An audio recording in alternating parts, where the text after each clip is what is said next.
Hey guys, welcome back to Equip. நான் உங்கள் Joshua ஒரு புது வீடியோவோட. இன்றைக்கி நம்ம MS ஆஃபீஸில் இருக்க PowerPoint அப்ளிகேஷனோட பேசிக்ஸ் பற்றி தான் பார்க்க போகிறோம். வாங்க வீடியோவில் போகலாம்.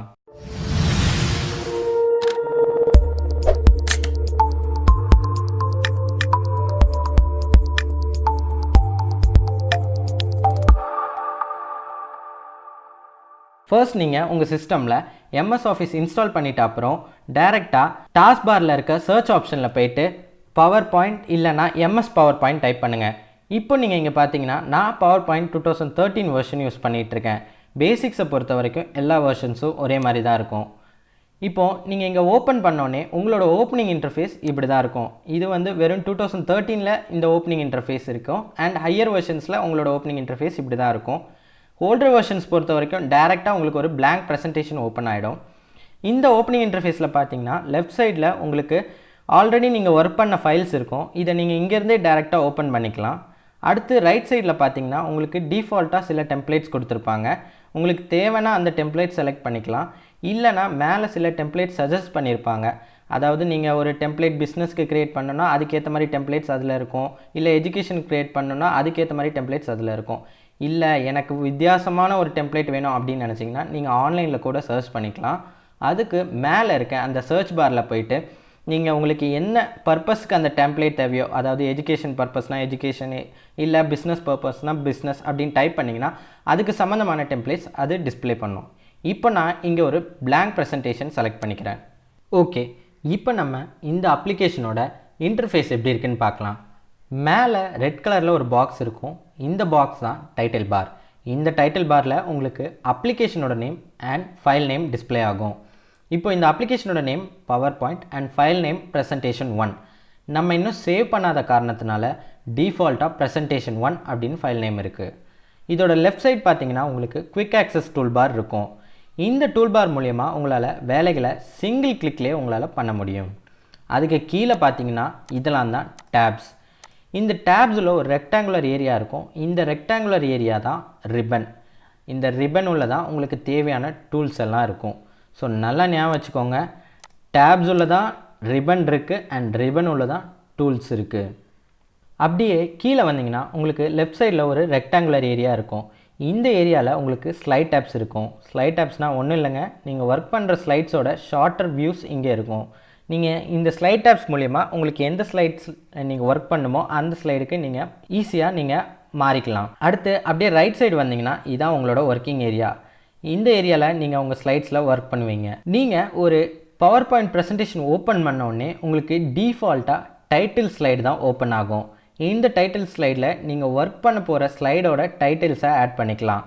இப்போ நான் இங்கே நம்ம சேனல் நேமை ஆட் பண்ணுறேன், EQUIP, அண்ட் அதுக்கு நீங்கள் சப்டைட்டில்ஸும் கொடுத்துக்கலாம்.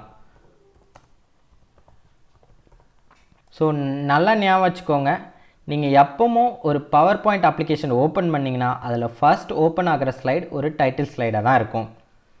அடுத்து நம்ம இந்த ஸ்லைட் ரிலேட்டடான டூல்ஸ் எங்கே இருக்குது அண்ட் அது என்னெல்லான்னு பார்க்கலாம்.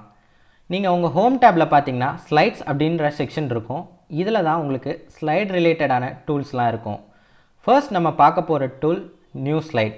இந்த நியூ ஸ்லைடை கிளிக் பண்ணுறது மூலிமா உங்களுக்கு உங்கள் ப்ரெசன்டேஷனில் ஒரு புது ஸ்லைட் க்ரியேட் ஆகும். நீங்கள் இதை இந்த ஆப்ஷன் மூலியமாகவும் கிளிக் பண்ணலாம். இல்லை உங்கள் கீபோர்டில் Ctrl+M அப்படின்ற ஷார்ட்கட் கீயை யூஸ் பண்ணியும் க்ரியேட் பண்ணலாம். நான் இப்போ இந்த ஆப்ஷனை கிளிக் பண்ணுறேன். இப்போ பார்த்தீங்கன்னா எனக்கு ஒரு புது ஸ்லைட் க்ரியேட் ஆகிருக்கு. அதே மாதிரி நீங்கள் எத்தனை ஸ்லைட்ஸ் வேணாலும் க்ரியேட் பண்ணிக்கலாம். அடுத்து நான் ஆல்ரெடி சொன்ன மாதிரி இப்போ இந்த ரெக்டாங்குலர் பாக்ஸை பார்த்தீங்கன்னா உங்களுக்கு உங்கள் ஸ்லைட்ஸோட ஷார்ட்டர் ப்ரிவ்யூஸ் தான் உங்களுக்கு காமிக்குது.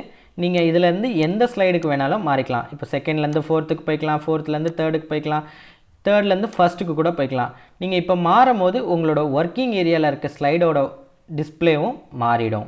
அடுத்து நம்ம பார்க்க போகிற ஆப்ஷன் தான் லே அவுட். நான் ஆல்ரெடி சொல்லியிருக்கேன், ஏதாவது ஒரு ஆப்ஷன் பக்கத்தில் உங்களுக்கு ஏரோ அப்படின்ற சிம்பிள் இருந்துச்சுன்னா அதில் நிறைய சப் ஆப்ஷன் இருக்குதுன்னு அர்த்தம். நான் இப்போ இந்த லே அவுட் ஆப்ஷனை கிளிக் பண்ணுறேன். இதை கிளிக் பண்ணோன்னே பார்த்தீங்கன்னா உங்களுக்கு நிறைய சப் ஆப்ஷன் காமிக்குது. இதில் டிஃப்ரெண்ட் லே அவுட்ஸ் இருக்குது.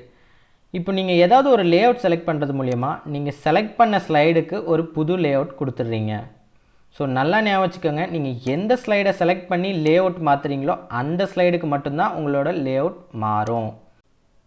அடுத்து நம்ம செக்ஷன்ற ஆப்ஷனை பற்றி பார்க்க போகிறோம். இந்த செக்ஷன் ஆப்ஷனை யூஸ் பண்ணி நீங்கள் உங்கள் ஸ்லைட்ஸை உங்கள் தேவைக்கேற்ற மாதிரி டிஃப்ரெண்ட் செக்ஷன்ஸாக ஆர்கனைஸ் பண்ண முடியும். இது எப்படின்னா, எக்ஸாம்பிளுக்கு ஒரு ஸ்கூல் எடுத்துக்கோங்க. அதில் ஃபஸ்ட் ஸ்டாண்டர்ட் அப்படின்னா அதில் டிஃப்ரெண்ட் செக்ஷன்ஸ் இருக்கும். A section, B section, C section அப்படின்னு இருக்கும். அதே மாதிரி தாங்க இந்த ஸ்லைட்ஸ் எல்லாம் ஒரு ஸ்டூடெண்ட்ஸ் மாதிரி, அண்ட் இந்த ஸ்டூடெண்ட்ஸை நீங்கள் டிஃப்ரெண்ட் செக்ஷனில் பிரித்து போட்டுக்கலாம்.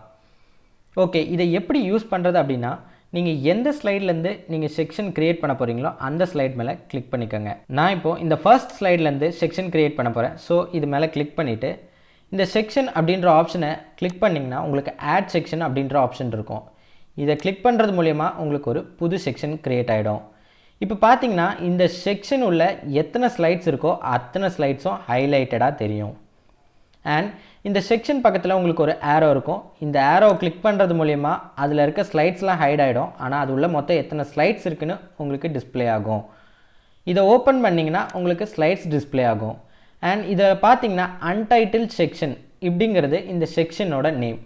நீங்கள் இந்த செக்ஷனோட நேமை உங்கள் தேவைக்கு ஏற்ற மாதிரி மாற்றிக்கலாம். அதுக்கு நீங்கள் அந்த செக்ஷன் நேம் மேலே ரைட் கிளிக் பண்ணிவிட்டு ரீநேம் செக்ஷன் அப்படின்ற ஆப்ஷனை கொடுங்க.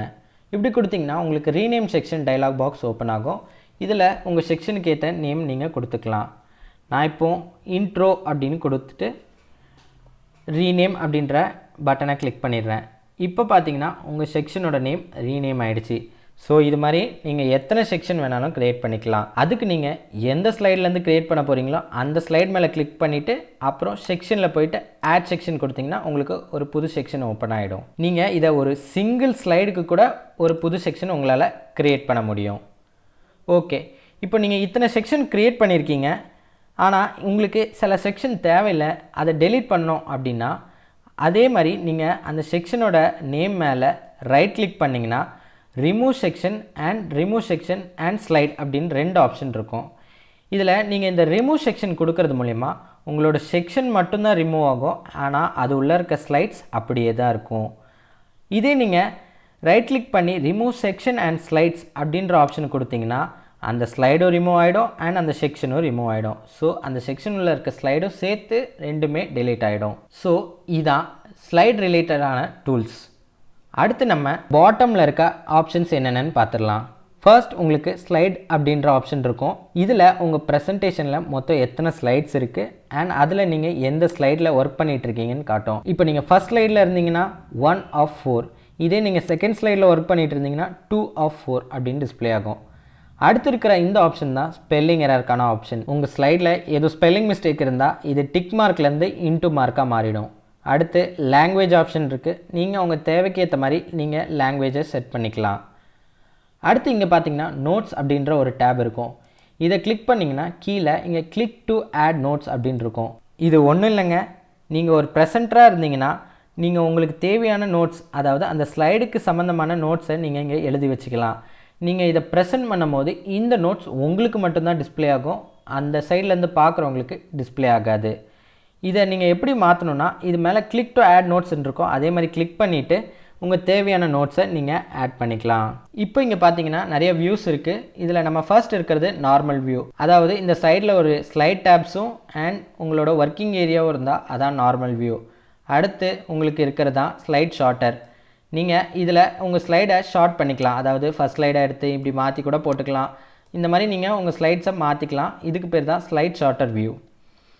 அடுத்து ரீடிங் வியூ, நீங்கள் உங்கள் ஸ்லைடில் இருக்கிறத ரீட் பண்ணலாம் அண்ட் இங்கே இருக்கிற இந்த பட்டன்ஸ் மூலிமா நீங்கள் முன்னாடி பின்னாடி மாற்றிக்கலாம். அடுத்து இருக்கிறது தான் ஸ்லைட் ஷோ, அதாவது நீங்கள் ஒரு ஸ்லைடை ப்ரெசென்ட் பண்ணும் போது யூஸ் பண்ணுற ஒரு ஆப்ஷன் தான் ஸ்லைட் ஷோ. நீங்கள் உங்கள் கீபோர்டில் இருக்க ஆரோ கீஸ் மூலயமா அடுத்தடுத்த ஸ்லைட்ஸ்க்கு மாறிக்கலாம். அண்ட் ஃபைனலாக நம்ம பார்க்க போகிறது தான் ஜூம் இன் ஜூம் அவுட். இந்த ஜூம் இன் ஜூம் அவுட்டை நீங்கள் இந்த ஸ்க்ரால் பட்டன் மூலியமாகவும் யூஸ் பண்ணலாம், இல்லைனா அது பக்கத்தில் இருக்க மைனஸ் சிம்பிளை யூஸ் பண்ணிங்கன்னா ஜூம் அவுட் ஆகும் அண்ட் ப்ளஸ் சிம்பிளை யூஸ் பண்ணிங்கன்னா ஜூம் இன் ஆகும். ஃபைனலாக நம்ம இந்த ப்ரெசன்டேஷனை எப்படி சேவ் பண்ணுறதுன்னு பார்க்கலாம். அதுக்கு நீங்கள் ஃபைல் சேவ் போகலாம், இல்லைனா உங்கள் கீபோர்டில் Ctrl+S அப்படின்னு கொடுத்தீங்கன்னா உங்களோட சேவிங் இன்டர்ஃபேஸ் இப்படி தான் ஓப்பன் ஆகும். ஓல்டர் வெர்ஷன்ஸ் பொறுத்த வரைக்கும் உங்களுக்கு டேரெக்டாக சேவ் அஸ் அப்படின்ற டயலாக் பாக்ஸ் ஓப்பன் ஆகும். ஆனால் ஹையர் வெர்ஷன்ஸில் உங்களோட சேவிங் இன்டர்ஃபேஸ் இப்படி தான் இருக்கும். இதில் நீங்கள் எந்த லொக்கேஷனில் சேவ் பண்ணணுமோ அந்த லொக்கேஷனை செலக்ட் பண்ணிக்கோங்க. நான் என்னோடய கம்ப்யூட்டரை செலக்ட் பண்ணுறேன். இப்போ நான் அதில் செலக்ட் பண்ணோன்னே நான் ரீசெண்டாக சேவ் பண்ண லொக்கேஷன்ஸை எனக்கு டிஸ்ப்ளே பண்ணுது. நீங்கள் இங்கேயும் கிளிக் பண்ணிக்கலாம். இல்லை எனக்கு ஒரு புது லொக்கேஷன் வேணும்னா அதுக்கு நீங்கள் ப்ரௌஸ் அப்படின்ற பட்டனை கொடுத்தீங்கன்னா உங்களுக்கு save as dialog box open ஆகும். இதில் நீங்கள் எந்த லொக்கேஷன் வேணாலும் செலக்ட் பண்ணிக்கலாம். நான் டெஸ்க்டாப் செலக்ட் பண்ணுறேன். செலக்ட் பண்ணிவிட்டு அடுத்து உங்கள் ப்ரெசன்டேஷனுக்கு நேம் கொடுங்க. மோஸ்ட்டாக உள்ளே என்ன கண்டென்ட் இருக்கோ அது ரிலேட்டடாக கொடுங்க. நான் பவர் பாயிண்ட் பேசிக்ஸ் அப்படின்னு கொடுக்குறேன். கொடுத்துட்டு இந்த சேவ் அப்படின்ற பட்டனை கிளிக் பண்ணிவிடுங்க. இப்போ பார்த்தீங்கன்னா உங்கள் ஃபைல் சேவ் ஆகிடுச்சு.